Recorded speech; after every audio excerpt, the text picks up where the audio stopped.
Since I came to visit Ralston for the first time in 2023, almost over 2 years now, I realized that Ralston was the intellectual home that I was looking for through my very long postdoctoral career around the globe. I worked in the UK, in Italy, in Australia, in Canada, but then when I found Ralston, I really found a place that I saw it was recreating that kind of rock-solid classical education that I received in Italy at the moment in my career, where I had lost almost all hopes to see that kind of commitment to the study of classical antiquity with this deep integration also of the philological dimension, the philological elements. I remember when I came here the first time and I sat with the students in their Greek class and they were reading Plato's Republic, if I recall correctly, without having to reach for a dictionary. So they were not translating Plato, they were reading Plato. And this is something you don't get in most of other classic departments and has huge implications for what you can do with the language and with your reading of the texts. The direct dialogue with the text that we have here is not just a dialogue with the word, but it's also a dialogue with the whole soul.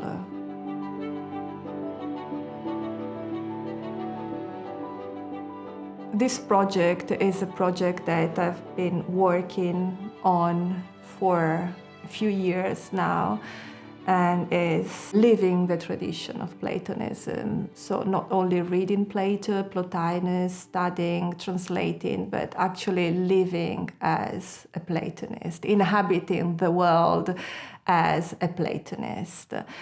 We tend to see ourselves as human beings as made of mind and body, thought and matter. Whereas for a Platonist, we have a soul that is a territory where mind and body come together in what Plotinus defined as the synaphoteron, that is the being together of the two. So I constantly in contact with this part of me that is the soul, that is not my thinking and is not my material forms, but is something in between and is something where I pray, I dream, and I come into contact with my health, mental and physical health.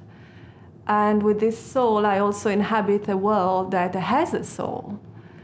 So when I walk in beautiful savannah or on the beach, and I listen to the birds or to the ocean, I'm listening to the Anima Mundi, to the world soul, and my individual little soul is in dialogue, is in harmony with it. It's through the Anima Mundi that I really live as a Platonist.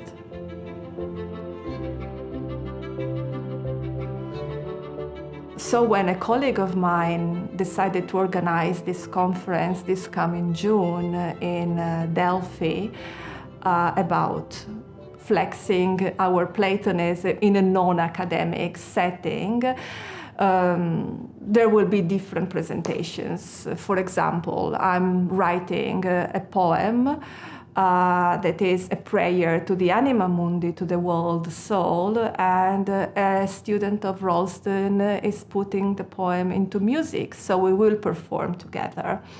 Another student is presenting some 3 icons that were inspired, that he created and were inspired by his reading of Plato's Phaedrus. And he will present the story of how Platonism and especially the Phaedrus transformed his way of doing art.